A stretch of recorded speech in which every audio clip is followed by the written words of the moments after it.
Welcome to this special episode of Critical Café, where we focus on a specific theory that came up during one of our recent chats about Critical Role Campaign 3. Something very intriguing about the relationship between Laudna and her warlock patron, Delilah Briarwood. Welcome to Critical Café.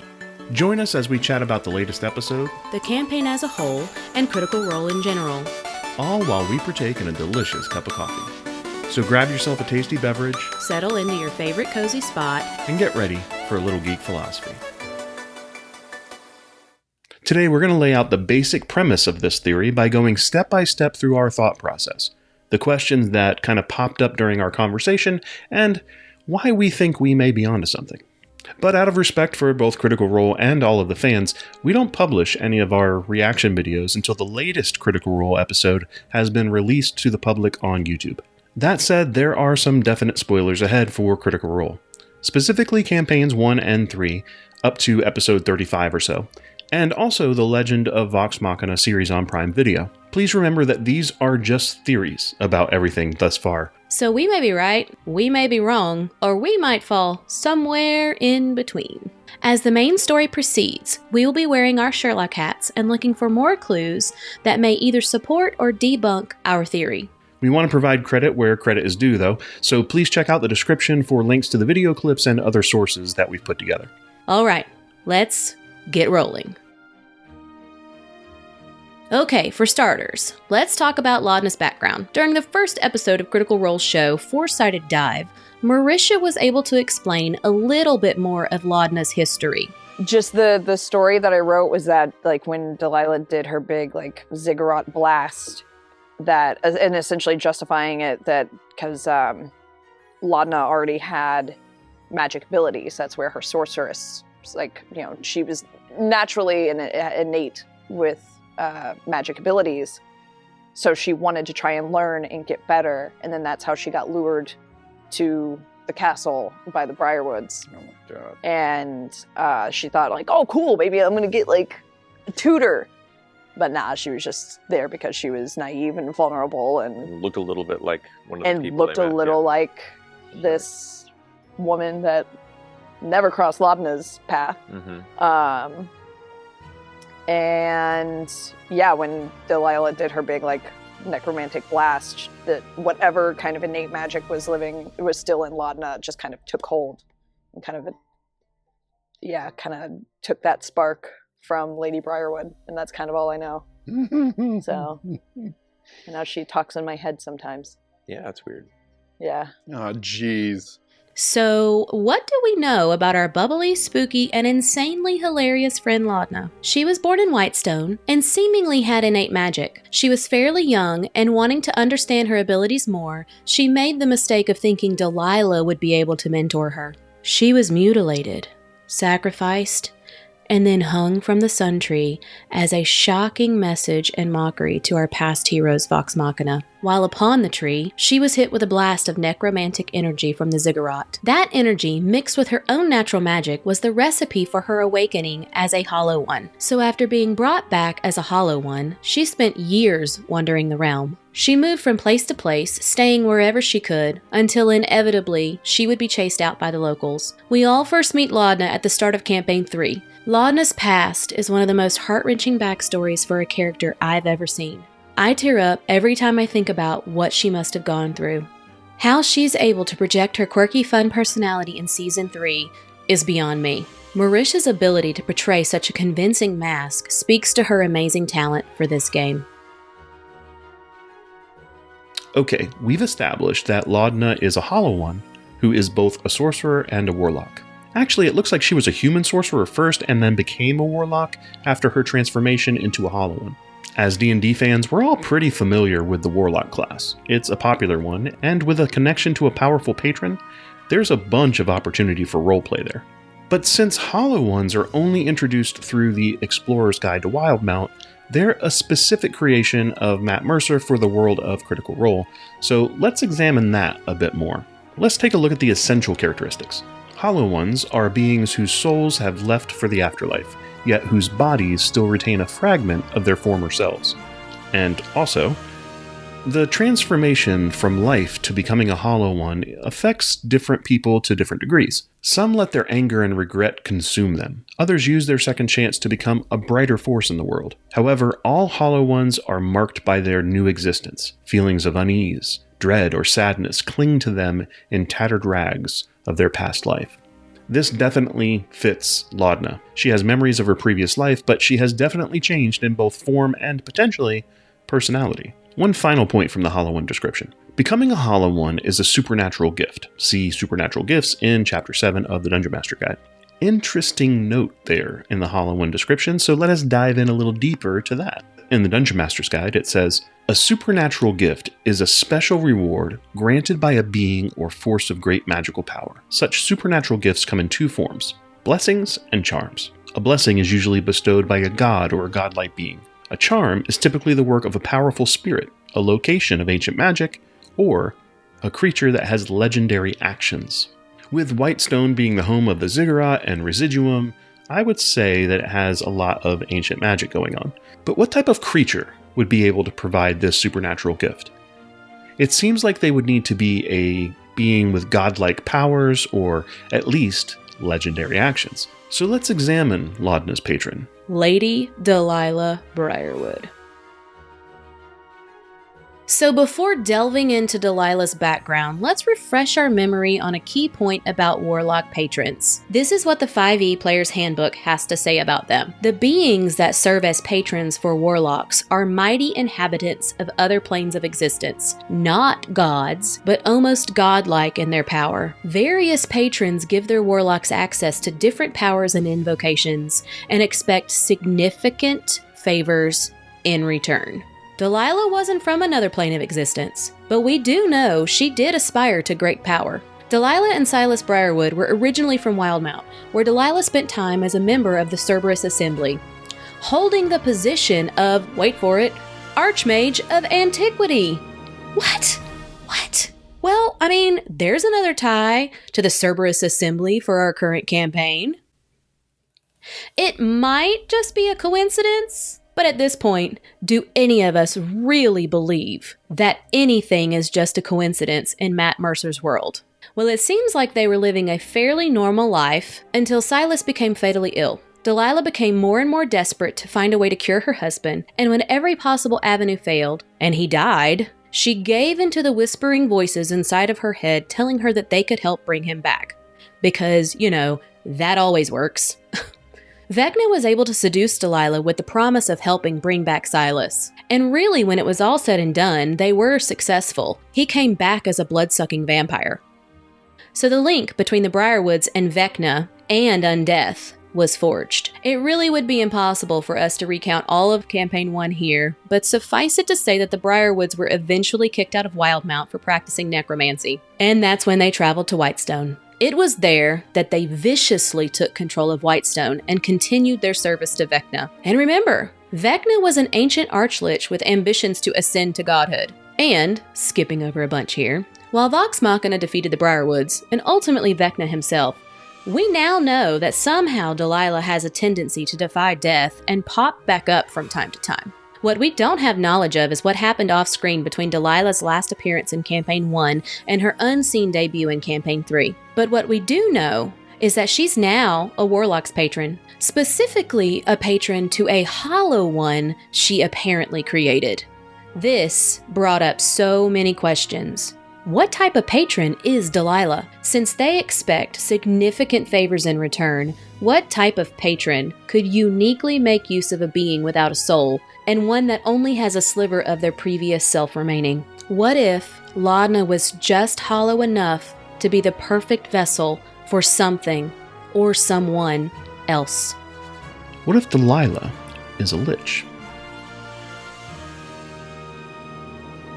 Let's head over to the D&D sourcebooks one more time to get some details about what makes a lich. Liches are the remains of great wizards who embrace undeath as a means of preserving themselves. They further their own power at any cost, having no interest in the affairs of the living, except when those affairs interfere with their own. Scheming and insane, they hunger for long-forgotten knowledge and the most terrible secrets. Because the shadow of death doesn't hang over them, they can conceive plans that take years, decades, or centuries to come to fruition. Sounds like an undead, vengeful, and ambitious Delilah to me. And she's already an expert in necromancy. She served under Vecna, she brought back others as undead creatures, and she's even been raised from the dead herself. So she knows some secrets of undeath. No wizard takes up the path to lichdom on a whim, and the process of becoming a lich is a well-guarded secret. Wizards that seek out lichdom must make bargains with fiends, evil gods, or other foul entities. Is it possible she made this deal with Vecna before Vox Machina defeated him? Okay, but what about the details of that transformation? Let's read a little bit further. A lich is created by an arcane ritual that traps the wizard's soul within a phylactery. Doing so binds the soul to the mortal world, preventing it from traveling to the outer planes after death.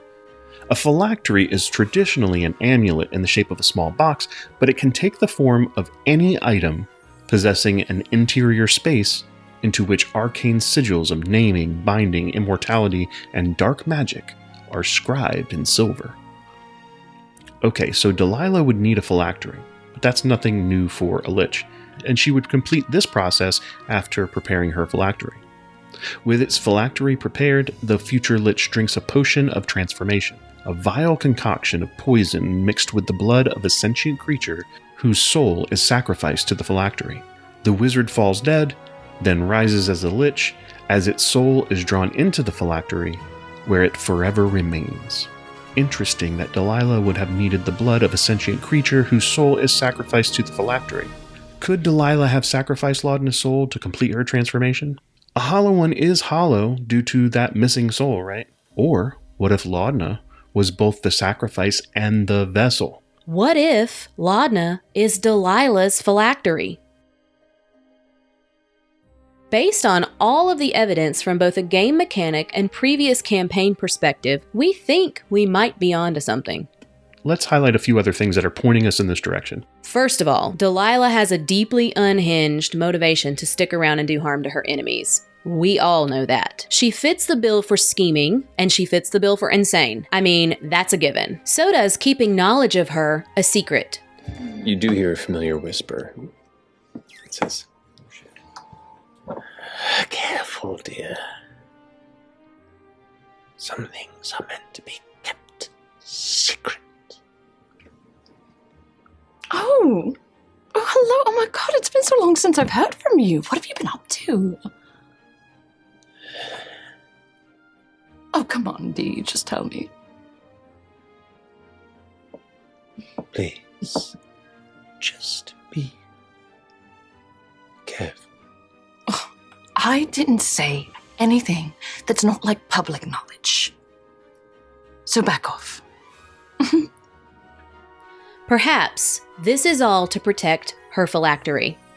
In that same vein, see what we did there, Delilah has been powerful enough to take over Laudna's body and force her to do things that she would not have chosen to do herself. You just tip it out into my other hand. Yeah. It touches your palm. Ooh. That same low bass kind of kicks through you. And it begins to get warmer. And warmer. And warmer. Your vision begins to darken at the peripheries of your eyes. Your perspective on Imogen begins to fade, almost like you've been holding your breath, and the tunnel vision begins to kick in, and all feels like I'm going to pass out. As you are focused entirely on this gem, unable to look away. Like a slowly increasing heartbeat somewhere within you. And a voice creeps into your mind that goes, "Child, this is far too dangerous in your hands." Is it Delilah? It is. I'll handle this. I grip it. You do. And it feels almost searing in your hands. And as you do, you feel the warmth, the heat begin to travel through your arm. Tell me what it is. Shh. Tell me what it is. I've taken care of it for you. I drop it? You can't move your arm. And you just feel the heat traveling through your arm. I just reach out to Imogen. What are you doing? I can't. What are you doing? It's her. The heat passes through your shoulder and into your chest. She won't let me let go. And now that cold becomes a warm heartbeat. Grab her hand. Wait, what? It does what? That cold bass sound becomes a warm heartbeat as the warmth hits your chest. And at that moment, your fingers pull open and the gem is cold and broken. I'm so sorry. No. What just happened? After destroying the gnarl rock, Laudna seems to absorb its power. She has a feeling of warmth, and Matt makes sure to include a detailed description of her emphasized heartbeat. I mean, what's up with that, guys? Maybe this brings them even closer to life. And let's not forget when Laudna yells at Delilah and asks her why she broke the rock. She gets a very intriguing response from the woman who lives somewhere in her spirit. I let her go, and I walk to the front of the ship, and I scream, "What did you do?" As you stare out into the dark expanse around you, the barely visible horizons of the Hellcatch and beyond, you feel once more that dull heartbeat, the warmth receding. Ooh. And the familiar voice of the woman who lives somewhere in your spirit says, "Don't worry. I've taken care of it. And thank you." No! Don't worry, I've taken care of it, and thank you? What we know of Delilah does not speak to gratitude. Why would she thank her if she didn't receive something from that exchange? Very, very interesting. Interesting indeed. Later, the warmth of power and that growing heartbeat happens again. This time it happens during FCG's apparent fugue state blackout attack on the group. After considering Delilah's words about the group betraying her, she attacks FCG with the hunger of the shadow. Laudna seemingly absorbs FCG's energy, and once again, her heartbeat fills with warmth and life. And with that, you feel this rush, this overwhelming surge of power within the center of your chest, and your gentle, cold, slow heartbeat for a moment fills with warmth and life. I'll add to that, as FCG's eyes turn black, mine flash with red, almost the same color as his, and as I'm gripping, almost digging my nails, cracking his metallic faceplate. Just under my breath, you hear, "This isn't who you are." Uncertain who she's talking to. Could this be another way of Delilah trying to gain the strength she needs to regain her foothold in the mortal realm? By transforming Laudna even more, or at the very least, kind of strengthening her phylactery. Also, while we know Laudna was a human with innate abilities from Whitestone, she had a passing resemblance to Vex, and was lured to her fateful last dinner with the Briarwoods. We still don't know exactly how much time passed before Laudna awoke on the Sun Tree. Maybe some of the required silver arcane inscriptions needed for a phylactery were prepared after her sacrifice, but before her time on the Sun Tree. Perhaps she was Delilah's failsafe, or her backup plan. And some of this kind of fits with the theory based on the fact that Laudna's vision brought on by Imogen's unleashed powers near the end of her current existence as a Hollow One provided an important memory near the end of her human life. Dinner. An impossibly long, decadent table. Watchful guards. The Dark Lord and Lady speaking wordlessly, and the dread that fills your heart. Her gaze meets yours. A gaze that never stops. You see her at the edge of your vision always. Her shape creeps beyond every blink. Her words mingle with your own. You fear you may lose yourself. Are you yourself? Or just her incubating?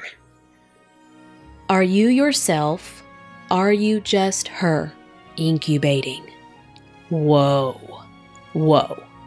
We know that Delilah speaks to Laudna in her mind. This isn't really unusual for Warlock patrons, but we really do think that the specific wording that Delilah uses could be very important.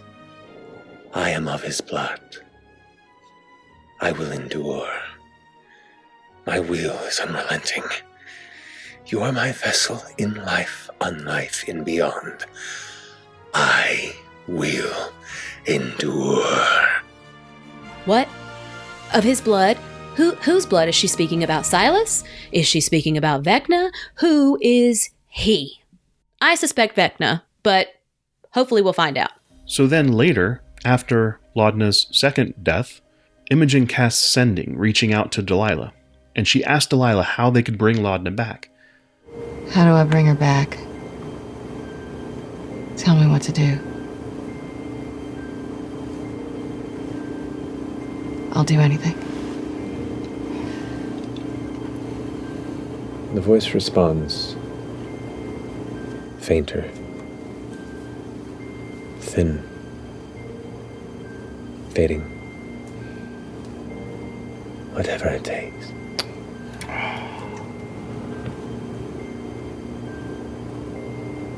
It won't be long now. I'm fading. And I'll take her with me. So, if Delilah is a lich, and Laudna is her phylactery, then her death would mean the end of both of them. If that's the case, does that mean Laudna would have to die to rid us of Delilah Briarwood? If any of this is true, it will be a major dilemma for the Bell's Hells. They love Laudna, and so do we, and are persistently seeking the help that they need to bring her back. What would the possibility of Delilah being a lich mean for Vox Machina? Will they have to come back and vanquish her? How do you think they would handle Laudna if this ever came to light? Bell's Hells is already with Keyleth, but the group has not had time to explain to her what's been going on inside of Laudna's body. Do you think that they will choose to inform her before Laudna comes back, if we can get Laudna back? Even if it might affect Keyleth's choice to help them. So I personally believe Orem will confide his thoughts and feelings to Keyleth. But will the group as a whole see that as a betrayal? Or will they use it to try and find a way to separate Delilah from Laudna? And is that even a possibility? Also, the next episode will seemingly take place in Whitestone. How do we think the people of Whitestone are going to feel when they see Laudna? And let's be honest, more importantly, how do we think they're going to feel if they find out that she still retains ties to Delilah Briarwood? So I guess we will all have to tune in this next Thursday to find out. I already know it will make for a juicy retelling in our next Critical Cafe chat. I need answers, people. Thanks for listening to our theory about Laudna and Delilah. Please let us know in the comments if you have any other thoughts on this theory, or if you have a different theory that completely shuts this one down, let us know too, because maybe we missed something and it's really apparent and we're just not thinking that way. So yeah, let us know. And if you haven't already, you can show your support in the usual ways, like subscribe, turn on notifications, and let's keep the conversation going. Until next time, cheers.